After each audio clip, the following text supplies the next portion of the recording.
हाँ जी दोस्तों, नमस्कार। स्टडी हंगर्स पर आपका बहुत बहुत स्वागत है। आशा करता हूँ आप सभी बहुत अच्छे होंगे और अपनी तैयारी को एक नई दिशा दे रहे होंगे। साथियों, सीरीज चल रही है यूपी सुपर टेट की, जिसमें मैं आपसे डिस्कस कर रहा हूँ चाइल्ड साइकोलॉजी। स्टडी हंगर्स का ऐप हो चुका है लॉन्च, तो अभी तक जिन साथियों ने डाउनलोड नहीं किया है आज ही प्ले स्टोर पर जाएं और इसे डाउनलोड करें, जिसमें बहुत सारे फीचर हैं जो एग्जाम में आपकी हेल्प करेंगे। चलिए बात करते हैं। देखिए, यहाँ तक हम इसे कंप्लीट कर चुके थे। इससे पहले वाला जो लेक्चर था उसमें हमने कंप्लीट किया था मूल प्रवृत्ति और संवेगात्मक विकास। ठीक है। रिमेनिंग है शिक्षण। शिक्षण को जो है हम शिक्षण कौशल के अंदर पढ़ेंगे। पर्टिकुलर हमारा दिया हुआ है, अलग से एक 10 मार्क्स का आता है टीचिंग स्किल, तो वहाँ पर चर्चा की जाएगी इसके लिए। ठीक है। और इसके बाद अगर हम बात करें, यहाँ पर ये देखिए, एक ये चैप्टर है सीखने के सिद्धांत तथा कच्चा शिक्षण में इनकी व्यावहारिक योग्यता एवं प्रयोग, जिसमें कह रहा है कि अधिगम की प्रकृति एवं सिद्धांत। स्पेशली मेंशन किया सिद्धांत को पावलोव, थांडॉइक और स्किनर और कोहलर, ये चार जो है इनके अधिगम के सिद्धांत की बात कर रहा है। ठीक है।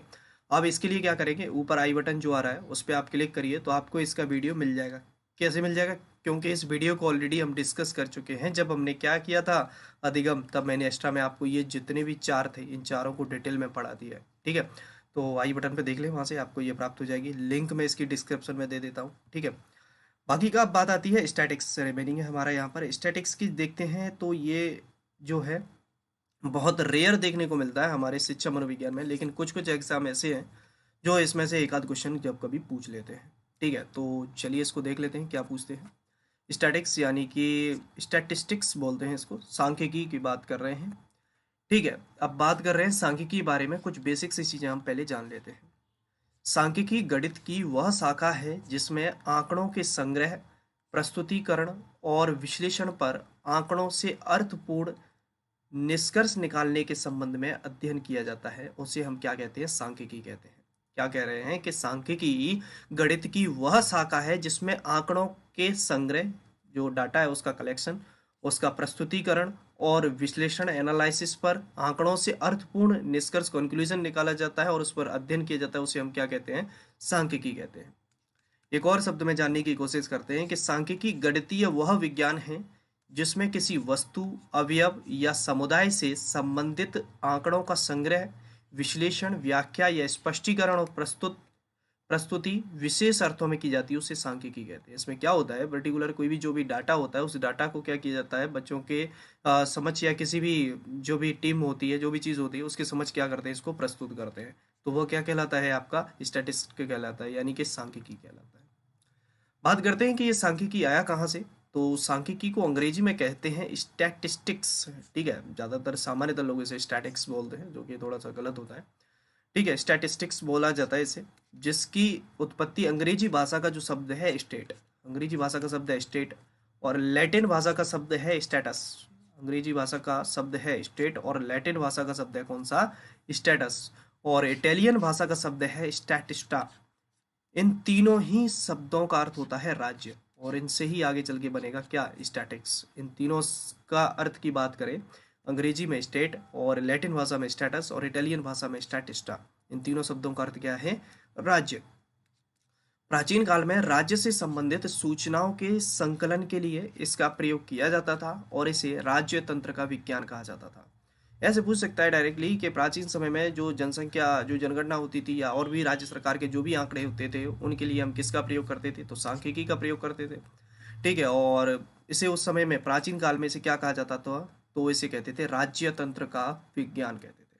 ठीक है। कुछ सामान्य से पॉइंट यहाँ से बन सकते हैं, एक आध यहाँ से बन जाएगा ऊपर, किस भाषा से कौन सा क्या वर्ड था। दूसरा ये बनने की पॉसिबिलिटी हो सकती है कि राज्य तंत्र का विज्ञान कैसे कहा जाता है। ठीक है। अगला है, और धीरे धीरे यही शब्द क्या हुआ? स्टैटिस्टिक्स के रूप में परिवर्तित होता गया और इसका क्षेत्र भी क्या होता चला गया? व्यापक होता चला गया। स्टैटिस्टिक्स शब्द का प्रयोग जर्मनी के विद्वान गॉट फ्राइट एकेनवॉल ने किया था। इस शब्द का प्रयोग जो किया था वो किसने किया था? गॉट फ्राइट एकेनवॉल। और इन्हीं को जो कहा जाता है, क्या कहा जाता है? सांख्यिकी का जन्मदाता माना जाता है। तो क्वेश्चन डायरेक्टली पुटअप हो सकता है कि सांख्यिकी का जन्मदाता किसे माना जाता है? तो आप बताएंगे सांख्यिकी का जन्मदाता कहा जाता है गॉट फ्राइट एकेनवॉल को। ठीक है। और अगला ये भी इम्पोर्टेंट है। ठीक है। आधुनिक सांख्यिकी के पिता किसे कहा जाता है? तो रोनाल्ड फीसर को कहा जाता है। आधुनिक सांख्यिकी का पिता किसे कहा जाता है? रोनाल्ड फीसर को कहा जाता है।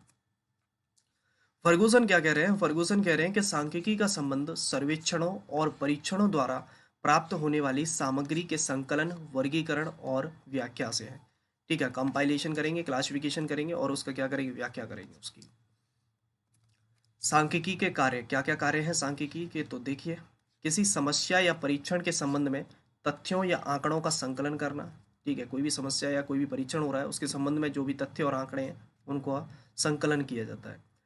समस्या संबंधी आंकड़ों का वर्गीकरण और सारणीकरण करना। विभिन्न आंकड़ों, तथ्यों या समस्याओं का तुलनात्मक अध्ययन करना। समस्या संबंधी आंकड़ों या तथ्यों की व्याख्या और विश्लेषण करके एक निष्कर्ष पर पहुंचना। इसमें से बहुत कम क्वेश्चन बनेगा, सामान्य या जनरल भाषा है, क्योंकि इसको समझने के लिए कि सांख्यिकी के क्या क्या कार्य होते हैं। ठीक है, बात आती है केंद्रीय प्रवृत्ति के माप। हाँ, यहाँ से क्वेश्चन बन जाएगा एक। ठीक है, कुछ ही है, 4-5 जगह से क्वेश्चन बनेंगे इसमें से। Measures of central tendency. केंद्रीय प्रवृत्ति का मान वह मान है जो कि सारे आंकड़ों का श्रेष्ठतम प्रतिनिधित्व करता है। ऐसा कहना है किसका? रॉस का कहना है। तो डायरेक्ट हो सकता है परीक्षा में इससे रिलेटेड डेफिनेशन पूछ ली जाए। एक तो फर्गुसन की पूछ सकता है, रॉस की पूछेगा तो केंद्रीय प्रवृत्ति के मान से रिलेटेड पूछेगा। ठीक है, तो केंद्रीय प्रवृत्ति का मान वह मान है जो कि सारे आंकड़ों का श्रेष्ठतम प्रतिनिधित्व करता है। किसका कहना है ऐसा? रॉस का कहना है।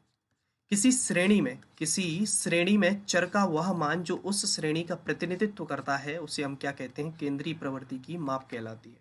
हो सकता है डायरेक्टली क्वेश्चन पूछ लिया जाए कि केंद्रीय प्रवृत्ति की माप क्या कहलाती है। तो कोई भी जो रेंज है, कोई भी जो श्रेणी है, उसका उस चर का वह मान जो श्रेणी का क्या करे? प्रतिनिधित्व करे, उसे हम क्या कहते हैं? केंद्रीय प्रवृत्ति की माप कहते हैं। सामान्य रूप से शिक्षा मनोविज्ञान में 3 प्रकार के केंद्रीय प्रवृत्ति के माप का प्रयोग किया जाता है। हाँ, यहाँ से क्वेश्चन पुटअप हो सकता है कि जो हमारा शिक्षा मनोविज्ञान है, इसमें केंद्रीय प्रवृत्ति की कितने मापों की बात कही गई है? 2, 3, 4 और 5, इस तरीके से दे देगा। तो आपको पता होना चाहिए कि केंद्रीय प्रवृत्ति की 3 मापों की चर्चा यहाँ पर की गई है। तो इसका आंसर 3 हो जाएगा। ठीक है, अब कौन कौन सी हैं ये 3? तो पहली है मध्य या मध्यमान, जिसे हम कहते हैं मीन। दूसरा होता है मध्यांक, जिसे कहा जाता है मीडियन। और एक होता है बहुलांक, जिसे कहते हैं मोड। ठीक है, तो केंद्रीय प्रवृत्ति के 3 मापें हैं, कौन कौन सी? मीन, मीडियन, मोड, यानी कि मध्यमान, मध्यांक और बहुलांक। चलिए इन तीनों को डिटेल में जानते हैं। बात करते हैं सबसे पहले मध्यमान की, यानी कि मीन की। अच्छे से इसकी थ्योरी को समझेंगे तो इजीली आपको ये समझ आएगा, कोई ज़्यादा बड़ी चीज़ नहीं है। मैथमेटिक्स के अंदर आपने ये पढ़ा होगा, प्राइमरी लेवल पर और मिडिल लेवल पर, दोनों पर ये बाकायदा सब्जेक्ट है जिसमें ये पूछा जाता है। प्राप्तांकों के योग में उनकी संख्या से भाग देने पर भागफल आता है, उससे मध्यमान कहते हैं। यानी कि वो कह रहा है कि जो भी आपके पास वैल्यू है उनका आप क्या कर दो? टोटल कर दो, और जो कितनी वैल्यू है उन वैल्यू का क्या कर दो? आप यहाँ पर भाग दे दो, और उसके पास जो भी आपके पास क्या आए, रिजल्ट निकल के आएगा, वही क्या कहलाएगा? मध्यमान, यानी कि मीन कहलाएगा। इसको कैपिटल एम से रिप्रेजेंट किया जाता है। मध्यमान निकालने के लिए निम्न सूत्र का प्रयोग करते हैं। तो मध्यमान का फॉर्मूला जो हो जाता है वो है एक्स पे बार बराबर, ये यहाँ पर इस तरीके से जो वैल्यू है वो एक्स को रिप्रेजेंट कर रही है। अब एन की बात करें तो टोटल जो वैल्यू है वो है, और डायरेक्ट बन जाएगा एक्स पे बार बराबर sigma x upon capital N. ठीक है, अब चलिए इसका एक सवाल करके देखते हैं। जैसे कि ये कह रहा है कि एक व्यक्ति को पहले दिन 5 रुपये, दूसरे दिन 7 रुपये, तीसरे दिन 10 रुपये और चौथे दिन 14 रुपये दिए, और उसका मध्यमान क्या होगा? अब आपको पता है तो आप इजीली निकाल लेंगे। मीन पूछ रहा है ना, इसका क्या पूछ रहा है? मीन, यानी कि मध्यमान निकलवा रहा है। तो सबसे पहले तो हम क्या करेंगे? जो वैल्यू हैं उनका टोटल करेंगे। 5, 7, 10 और 14। कितनी है ये वैल्यू? तो 1, 2, 3, 4 वैल्यू हमारे पास। ठीक है, इनका टोटल करते हैं। यहाँ पर अगर देखा जाए 7 और 5 12, 12 और 10 हो जाएंगे 22, 22 और 4 हो जाएंगे आपके 26 और 10 36, 36 टोटल हुआ। 4 का भाग देने वाले यहाँ पर 9 निकल के आया, और ये जो 9 निकल के आया वो आपके पास क्या है? मीन है। ठीक है, ये आपका मध्यमान है। तो इसी प्रकार से कोई भी सवाल आपके पास हो, उसकी टोटल जो वैल्यू है उनको जोड़ दो, कितनी वैल्यू है वो उसका भाग दे दीजिए, आपके पास निकल के आ जाएगा मध्यमान, यानी कि मीन। ठीक है, अगला बात कर रहे हैं मीडियन की, बात कर रहे हैं मध्यांक या माध्यिका की बात कर रहे हैं। माध्यिका वितरण का मध्य बिंदु है। माध्य का, देखिए माध्यिका वितरण का मध्य बिंदु है जिसके ऊपर एवं नीचे बराबर बराबर 50 प्राप्तांक रहते हैं। यानी कि कहने का तात्पर्य है कि कोई भी जो वैल्यू है इस साइड भी बराबर रहेंगे इक्वल, और ये बीच में रखी है वैल्यू, और इधर भी बराबर रहेंगे। तो ये बीच की जो वैल्यू कहलाई, जो बीच की वैल्यू क्या कहलाएगी? आपकी माध्यिका कहलाएगी। ठीक है, इसके लिए निम्न फॉर्मूला है, क्या है, मीडियन बराबर n+1/2, और इस तरीके से आपका जो भी मान निकलना चाह रहे हैं आप वो निकल आएगा। ठीक है, इस तरीके से भी निकाल सकते हैं आप। और एक और तरीका है उसका, देखिए जरा, कुछ बालकों के प्राप्तांक निम्नलिखित हैं, इनका मध्यांक ज्ञात कीजिए। उन्होंने इस तरीके से आपसे दे दिया और पूछ रहे हैं मीडियन क्या है। सबसे पहली बात होती है कि आप इनको क्या करें, छोटे से बड़े की ओर क्या करें, इनका सीक्वेंस सजाएं। ठीक है, इनको असेंडिंग ऑर्डर में आप बना दीजिए, बढ़ते हुए क्रम में। तो आपने सबसे पहले छोटी वैल्यू उठाई, फिर उसके बाद आपने ढूंढा ये वैल्यू, फिर और इस तरीके से वैल्यू आप उठाते चले गए और आपने एक सीक्वेंस में इसको वैल्यू सजा दी। ठीक है, अब आपने काउंट किया कि वो कह रहे हैं कि बराबर बराबर होते हैं, तो आपने पहले वैल्यू काउंट की, 1 2 3 4 5 6 7 8 9। ठीक है, इस तरीके से अब 4 इधर हो गई, 4 आपकी किधर हो जाएंगी, इधर हो जाएंगी, और जो भी है आपकी मीडियन क्या आ जाएगी, मेन वैल्यू जो निकल के आई वही आपकी क्या कहलाएगी, माध्यिका कहलाएगी। यह है आपका ऑड यानी कि विषम के लिए है। सम वाला बहुत रेयर पूछा जाता है। ठीक है, तो सम का भी आप देख लेना एक बार, ऑड का ज़्यादा पूछा जाता है, तो इसलिए मैंने ये बता दिया यहाँ पर। बाकी की बात करते हैं, थर्ड हमारा बचता है यहाँ पर बहुलक। ठीक है, मोड जिसे हम कहते हैं, मीन हो गया, मीडियन हो गया, अब बात आ रही है मोड। अब मोड मतलब बहुलक, बहु मतलब बहुत बार आएगा। कोई भी जो आपके पास दी हुई है संख्या है उसमें क्या है, कोई भी जो श्रेणी दी है उसमें जो भी जिसकी पुनरावृत्ति सबसे ज़्यादा बार हो रही हो वही क्या कहलाएगा, जो अंक सबसे ज़्यादा बार आ रहा है वही आपका बहुलक कहलाएगा। ठीक है, बहुत आसान है। माध्यिका मध्य में है, बहुलक बहुत बार आ रहा है। और मेन के लिए बात की थी आपने, क्या बात की थी कि टोटल वैल्यू को जोड़ दो और उसमें कितनी वैल्यू है उनका भाग दे दो। अब यहाँ पर ये आपको दे दी, एक सीरीज जैसी दे दी है ये।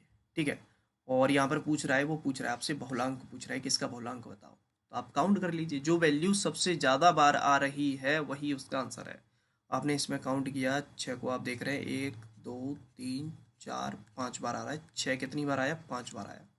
बाकी की और वैल्यू कौन सी है जो आपकी सबसे ज़्यादा बार आने की पॉसिबिलिटी हो रही है, 7 7, ये तो 2 बार ही आके रह गया। ठीक है, तो सबसे ज़्यादा जो बार वैल्यू आई है वो कौन सी आई है, 6। तो इसका बहुलांक क्या होगा, 6 होगा, क्योंकि संपूर्ण जो वितरण दिया गया है उसमें सबसे ज़्यादा बार क्या आया है, यही 6 आया है। ठीक है, तो एक ये छोटा सा लेक्चर था आपका सांख्यिकी के ऊपर। वीडियो को लाइक नहीं करते हो, गलत बात है, वीडियो को थोड़ा सा लाइक कर दिया करो। ठीक है, चैनल पर सब्सक्राइब करो, थोड़ा सा सपोर्ट करिए। ठीक है, तबीयत थोड़ी सी ठीक नहीं है आज, इस वजह से हो सकता है आपका वो लगा हो कि सर आज कैसे पढ़ा रहे हैं, उसके लिए क्षमा चाहते हैं। ख्याल रखिए।